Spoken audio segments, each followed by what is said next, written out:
Hey everybody, tonight taking a break from building a challenge lock and progressively pinning my Mul-T-Lock Interactive to tackle this guy. This is an Illinois duo, aka Chicago Lock Company Chicago duo. It is 3 alpha pins and then 10 wafers. Fun little pick. This lock actually belongs to GreenMikey. He graciously loaned it to PotKettleRacism and then graciously loaned it to me. PKR sent it to me. I got it yesterday and I decided, you know what, let's knock this bad boy down, because push comes to shove, it's a pretty easy lock. Alright, so as you can see, the lock does work. I have keys for it.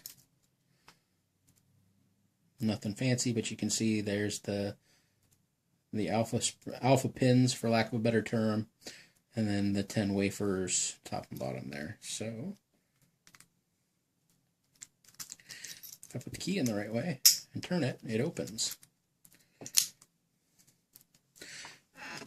Alright, I got some paper in my vise just so I don't scratch this up. It's already got a couple little scratches in it.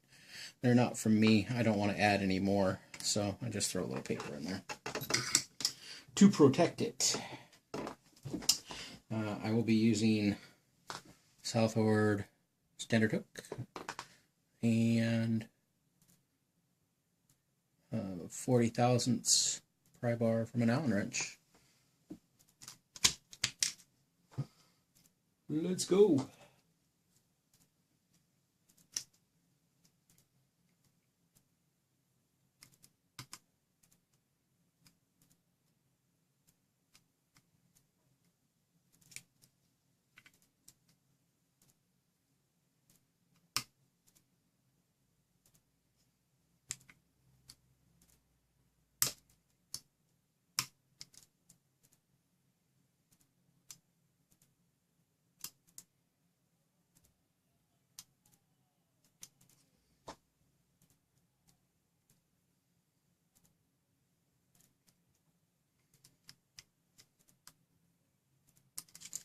Alright, that feels like those guys.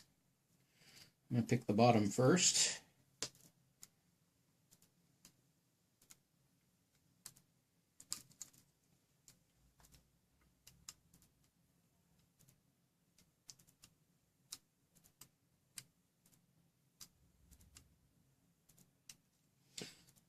Five left ones, and I got a few on the bottom that I did not call out.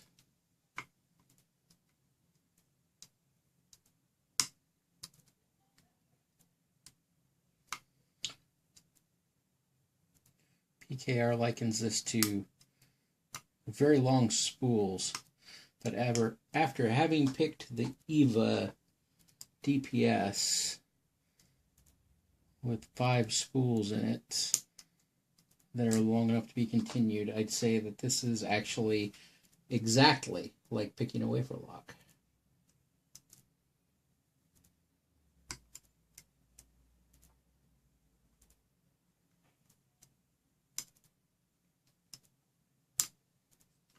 And there you go.